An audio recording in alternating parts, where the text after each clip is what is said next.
YouTube monetisation నుండి ఒక అద్భుతమైన అప్డేట్ అయితే వచ్చింది. యూట్యూబ్ ఇప్పటివరకు తీసుకొచ్చిన అప్డేట్స్‌లలో ద బెస్ట్ అప్డేట్ అంటే ఇదని అయితే నేను అంటాను. ఎందుకనంటే దీని వల్ల చాలామంది మానిటైజేషన్ వెళ్ళిపోవడం జరిగింది. చెప్పకుండా, చేయకుండా ఎలాంటి టైంలో ఎప్పుడు మానిటైజేషన్ తీసేస్తారో కూడా తెలియకుండానే మానిటైజేషన్ వెళ్ళిపోయేది చాలామందికి. అయితే ఇప్పుడు ఈ అప్డేట్ వచ్చిన తర్వాత మానిటైజేషన్‌ని కాపాడుకునే విధంగా అయితే యూట్యూబ్ చేయబోతుంది.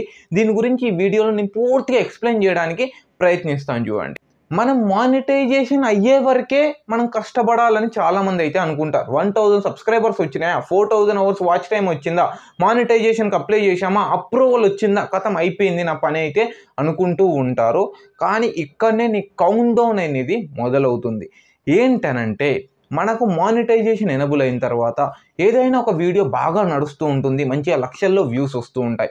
అలాంటి టైంలో మనకు చెప్పకుండా, చెయ్యకుండా ఎలాంటి తప్పులు చేయకపోయినా కూడా మన వీడియోస్‌కి రిపిటేటివ్ కంటెంట్ అని, రీయూజ్డ్ కంటెంట్ అని, లేకుంటే మానిటైజేషన్ పాలసీని మీరు వయలేట్ చేస్తున్నారని ఇలాంటి ఎర్రర్స్ అనేది వచ్చేది.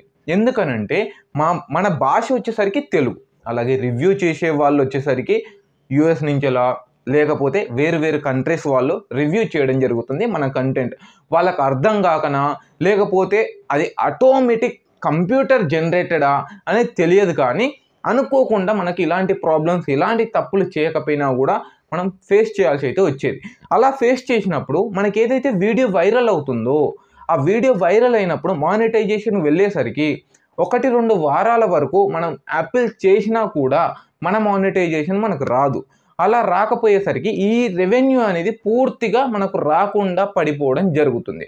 అలాగే కొంతమందికి యాపిల్ ఎలా చేయాలనో కూడా తెలియదు.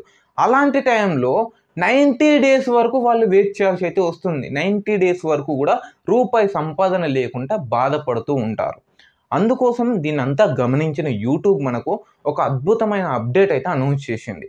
ఆ అప్డేట్ ఏంటి అనంటే మనం ఇప్పటి నుండి ఎలాంటి తప్పులు చేసినా కూడా మనకు యూట్యూబ్ మానిటైజేషన్ తీసే 1 వీక్ ముందే ఒక మెయిల్ ద్వారా, అలాగే వైటీ స్టూడియోలో ఒక నోటిఫికేషన్ ద్వారా మనకి ఎక్స్‌ప్లెయిన్ చేస్తుంది. మీరు ఈ తప్పు చేశారు. అందువల్ల వారం రోజులలో మీకు రీయూజ్డ్ కంటెంటా లేకుంటే రిపిటేటివ్ కంటెంటా రాబోతుంది. మీ మానిటైజేషన్‌ని తీసివేయబోతున్నామని మనకి ఇన్ఫర్మేషన్ అయితే ఇస్తుంది. అది ఇన్ఫర్మేషన్ ఒకవేళ కరెక్ట్‌గా నువ్వు తప్పులు చేసినావు, రిపిటేటివ్ కంటెంటో లేకుంటే రీయూజ్డ్ కంటెంటో చేసినావు అనుకోండి, నువ్వు అక్కడ ఏం చేసినా కూడా లాభం అయితే లేదు. కానీ ఒకవేళ నువ్వు ఎలాంటి తప్పులు చేయలేదనుకో అక్కడ నీకు వీడియో అప్లోడ్ చేసే ఆప్షన్ అయితే ఇస్తుంది. అంటే మనం వీడియో అన్‌లిస్టెడ్‌లో పెట్టుకొని అక్కడ వీడియో అప్పీల్ చేసే విధంగా అయితే ఉంటుంది. దాని మీద క్లిక్ చేసి మనం ఆ వీడియో లింక్ ఇచ్చినట్లయితే వాళ్ళు ఆ 1 వీక్‌లో రివ్యూ చేసి మీ తప్పు లేకపోతే నీ మానిటైజేషన్ నీకు ఇస్తారు. మానిటైజేషన్ పోవడం అనేది ఉండదు అక్కడ. తప్పులు జరగడం అనేది ఉండదు. అలాంటి టైంలో మన మానిటైజేషన్‌కి ఎలాంటి రిస్క్ కూడా ఉండదన్నట్టు. అలాగే కొంతమంది ఆ టైంలో ఆ 7 డేస్‌లో వాళ్ళకి ఇచ్చిన ఇన్ఫర్మేషన్ అర్థం కాకనో లేకపోతే వాళ్ళు చూసుకోకనో ఏదైనా ప్రాబ్లమ్ వచ్చో అది జరుగుతూ ఉంటుంది కదా. మనం యాపిల్ చేయకపోవడం ఇవి జరుగుతూ ఉంటాయి కదా. అలాంటి టైంలో ఒకవేళ మీకు మానిటైజేషన్ వెళ్ళిన తర్వాత మీరు చూసుకున్నట్లయితే మీకు 21 డేస్ వరకు వీడియో యాపిల్ చేయవచ్చు. అంతకుముందు ఉన్నది అలానే ఉంటుంది. 21 డేస్ వరకు మీరు వీడియో యాపిల్ చేసుకోవచ్చు. ఒకవేళ మీరు ముందే ఆ 7 డేస్‌లో వీడియో యాపిల్ చేసినట్లయితే మీకు ఈ 21 డేస్‌ది అయితే ఉండదు. కానీ ఒకవేళ 7 డేస్‌ది మీరు ముందు చేయకపోతే, చూసుకోకపోతే ఆఫ్టర్ మీకు మానిటైజేషన్ వెళ్ళిన తర్వాత ఈ 21 డేస్ లోపు నువ్వు వీడియో యాపిల్ చేసుకోవచ్చు. అలాగే 21 డేస్‌లో నువ్వు చేసుకున్నట్లయితే 3 వీడియోస్ వరకు అప్ టు 3 వీడియోస్ వరకు డిలీట్ చేసుకొని నువ్వు రీఅప్లై అంటే యాపిల్‌కి వెళ్ళే విధంగా అయితే ఉంటుంది. 3 వీడియోస్ కంటే ఎక్కువ డిలీట్ అయితే చేయొద్దు. కానీ మనకి బిఫోర్ 7 డేస్‌ది ఏదైతే ఉందో అంటే మానిటైజేషన్ తీసే ముందు 7 రోజులు ఏదైతే ఉందో ఆ 3 వీడియోస్ మనకు అక్కడ పర్మిట్ ఇచ్చిందా, ఇవ్వలేదా అనేది ఇంకా అనౌన్స్ అయితే కాలేదు. దాని గురించి ఫుల్ డీటెయిల్స్ అయితే రాలేదు.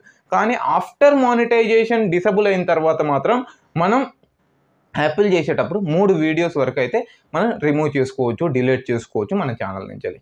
ఈ విధంగా ఇవ్వడం ద్వారా మనకు మన ఛానల్లో ఎలాంటి తప్పులు చేయకపోతే మన ఛానల్కి మానిటైజేషన్ తీసుకొని రావడం ఈజీ అవుతుంది. ఒకవేళ మీరు ఖచ్చితంగా తప్పు చేసిర్రు, అందులో కాలేదు, ఇందులో కాలేదు, ఎందులో కాలేదు అనుకుంటే మాత్రం ఒకసారి మానిటైజేషన్ పోతే 90 రోజుల వరకు ఆగాలి.